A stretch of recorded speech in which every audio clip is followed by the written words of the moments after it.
Ini baru zaman sahabat. Sekarang kita masuk ke zaman tabi'in. Tabi'in, ya.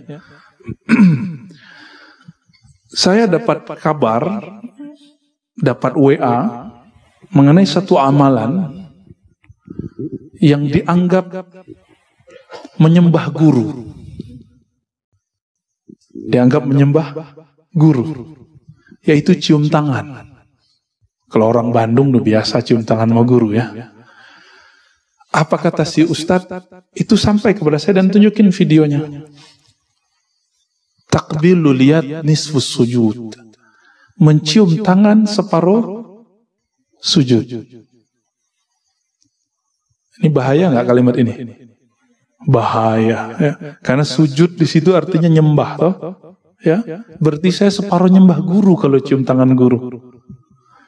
Ini bahaya. Kita coba cek ulama-ulama tabi'in. Bahkan di sahabat sudah ada, ya. Lebih dari cium tangan. Antum coba lihat.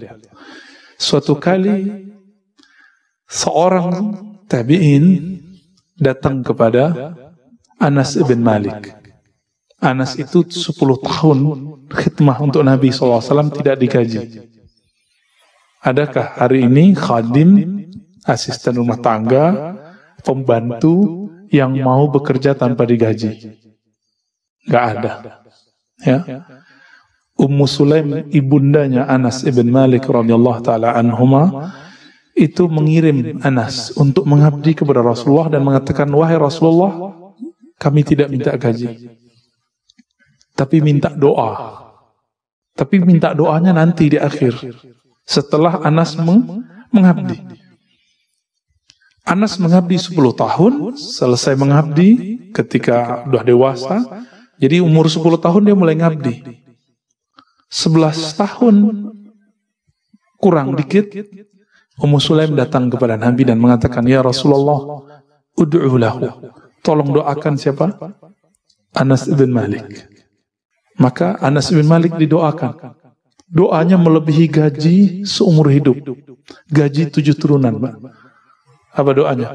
Allahumma akthir malahu wa auladahu wa adkhilhul jannah.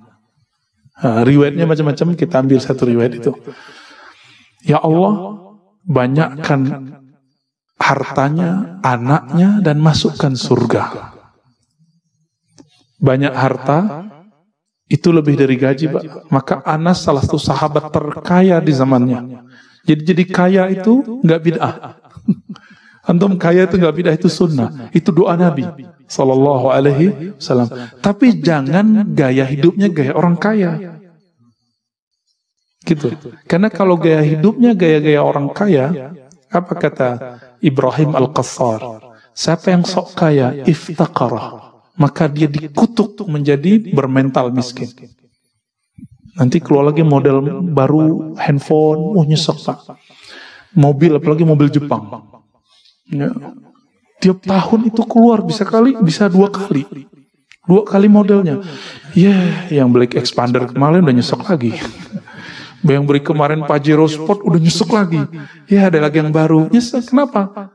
Gaya lifestyle-nya gaya orang kaya. Jadi apa kata Nabi? Allahumma ahyini miskinan. Ya Allah, jadikan lifestyleku seperti orang miskin. Orang miskin tuh dapat dikit senang, dapat banyak bersyukur. Udah begitu belum? Nabi kaya apa miskin? Sepakat? Yang bilang Nabi miskin gak kenal Rasulullah SAW. Perlu belajar sirah Nabinya lebih banyak. Ditambah SKS-nya 20 kali lagi.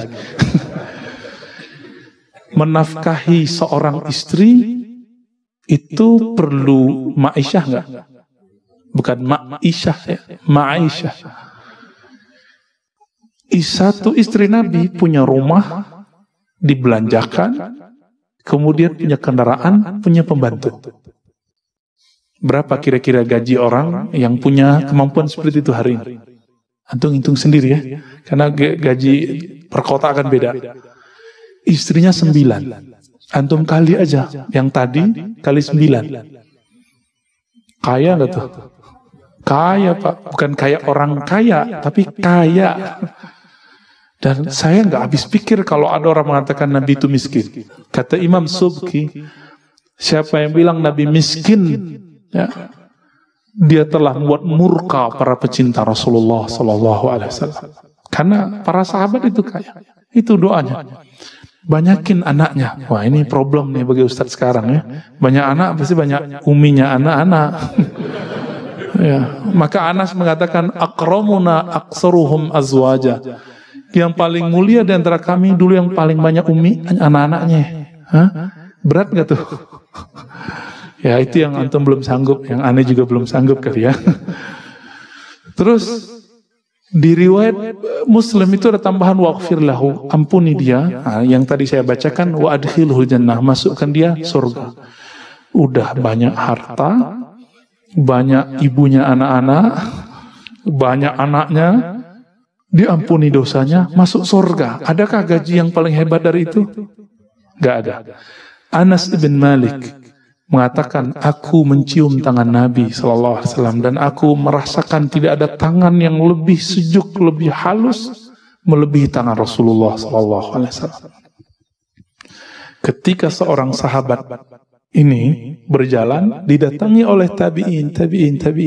Salah seorang tabi'in ini kemudian bertanya, ya Anas, hei Anas, hal ra'aitan Nabiya sallallahu alaihi wasallam, apakah engkau benar-benar telah memandang Rasulullah dengan matamu?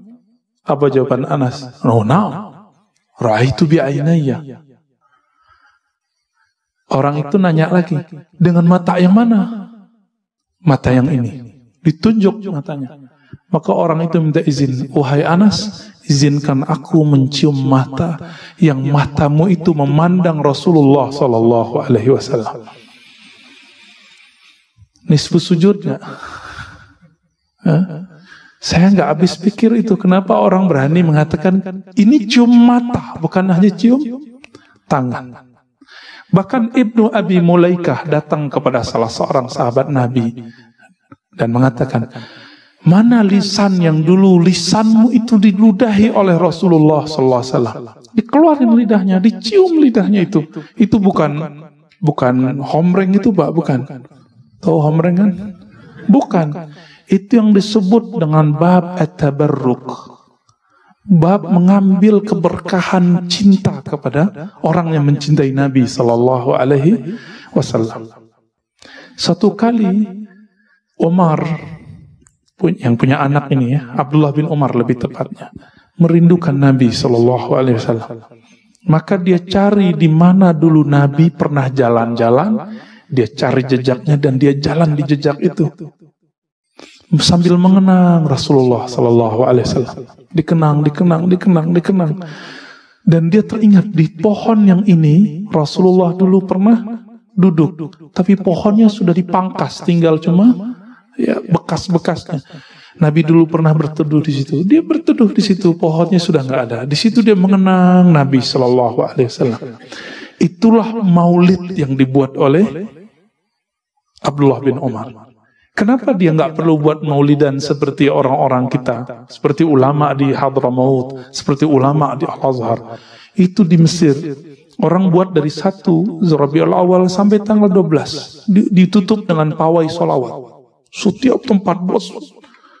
Karena saking gembiranya, merindukan Nabi SAW. Bukan menyembah Nabi, tapi mengenang Nabi SAW. Karena kita tidak bisa melihat hari ini di manakah telapak Rasulullah. Kita nggak tahu di manakah pohon Nabi dulu berlindung. Maka teman-teman semua, kita husnuzon sama orang maulid. Mungkin dia ingin mengenang cinta para sahabat kepada Rasulullah SAW. Kalau kita nggak maulid, kita ganti namanya kajian sirah Nabi. Ya. Maka saya setiap pagi saya kajian sirah Nabi, saya maulidan tiap hari. Nggak perlu nunggu 12 Rabiul Awal. Tapi kalau ada orang mau 12 Rabiul Awal, nggak apa-apa. Siapa yang mengatakan nggak apa-apa? Itu imam syekh yang dulu dinukil oleh guru antum, guru kita semua, guru anak-anak muda di Indonesia, Ustadz Adi Hidayat, yang karena nukil imam ini, beliau ditahzir oleh banyak orang. Siapa nama orang yang disebut oleh beliau? Sayyid Muhammad Ahlawi Al-Maliki.